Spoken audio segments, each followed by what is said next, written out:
Hello everyone. जैसा कि मैं एक न्यूज़ जो बार बेंच में पब्लिश हुई है उसी को मैं लेके आई हूँ। यहाँ पे एक जो जज हैं पकड़े गए हैं चोरी करते हुए। एक क्रिमिनल केस इनके ऊपर मतलब फाइल हुआ, बेल इनकी रिजेक्ट हो गई है। ठीक है, ये जो सिविल जज थे विक्रम दीप सिंह थे, जो कि एक्यूज हैं थेफ्ट एंड ट्रेसपास के। ठीक है, तो जैसे मतलब यदि आपको मैं ये जैसे न्यूज़ का मैं आपको लिंक भी आपको दे दूँगी। लेकिन एक जो बात और है कि भई जैसे ये कहा जाता है कि जज वगैरह के ऊपर तो आप एलिगेशन लगा ही नहीं सकते। जज भी भई भगवान नहीं है, वो भी एक इंसान है, उसके अंदर भी कभी मतलब गंदी भावना, गंदे क्रिमिनल एक्टिविटी करने की या रिश्वत लेने की या घूस-खरीद लेने की या चोरी करने की आदत हो सकती है। मतलब करप्शन के वो भी कहीं न कहीं शिकार हो सकते हैं कि करप्शन उनको भी करने की आदत हो। ठीक है, तो कुछ ज़रूरी नहीं कि एक जज बन गए हैं तो जज एक अब भगवान हैं और उनकी हर एक बात सही होगी।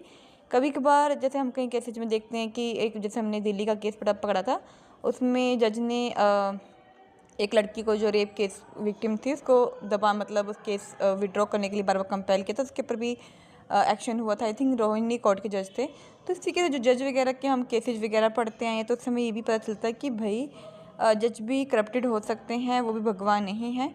और यदि कोई भी जज गलत तरीके से यदि गलत काम करता है तो एक सिर्फ इंडियन मतलब अपने सिस्टम में ये भी समझाना चाहिए लॉ स्टूडेंट हो गए या एक आम स्टूडेंट हो गए कि इन दैट सिचुएशन में क्या किया जाए। यदि कोई भी जज ऐसी एक्टिविटी करता पाया जाता है तो ऐसी सिचुएशन में कैसे मतलब उसके ऊपर एक्शन लिया जाए। तो ये भी चीज़ें अपने लीगल सिस्टम और अपने स्कूल कॉलेज टाइम में पढ़ाई जानी चाहिए। ठीक है, तो ये जैसे ये सारा ये इनके खिलाफ एविडेंस मिला था उस जज के खिलाफ। ठीक है, तो ही ये केस पब्लिश हुआ है। तो ये देखिए जैसे रीड ऑर्डर कॉपी आप पढ़ सकते हैं इसकी। मैं इसकी प्रीव्यू निकाल देती हूँ आपके सामने।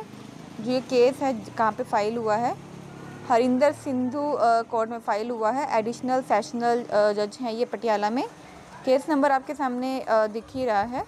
तो जैसे इनके ऊपर जो चोरी की फुटेज मिली थी, इनके खिलाफ इन्होंने चोरी करते हुए मिले थे और तभी इनके ऊपर ये केस फाइल हुआ है। ठीक है, तो ये जो जजमेंट है ये जजमेंट का जो लिंक है और जो ये केस का लिंक है मैं आपको दोनों आपको भेज दूँगी, तो आप इसको पढ़ सकते हैं। जहाँ पे एक जज अपने चोरी करते हुए मिले हैं, सोना चांदी चोरी करते मिले हैं। ठीक है, तो ऐसे केसेज के लिए अपडेट रहने के लिए आप हमसे जुड़े रहिएगा। और यदि कोई भी आपको नई इन्फॉर्मेशन चाहिए या कोई लीगल ओपनिंग चाहिए तो आप हमें संपर्क करिएगा। चैनल को लाइक सब्सक्राइब शेयर जरूर करिएगा।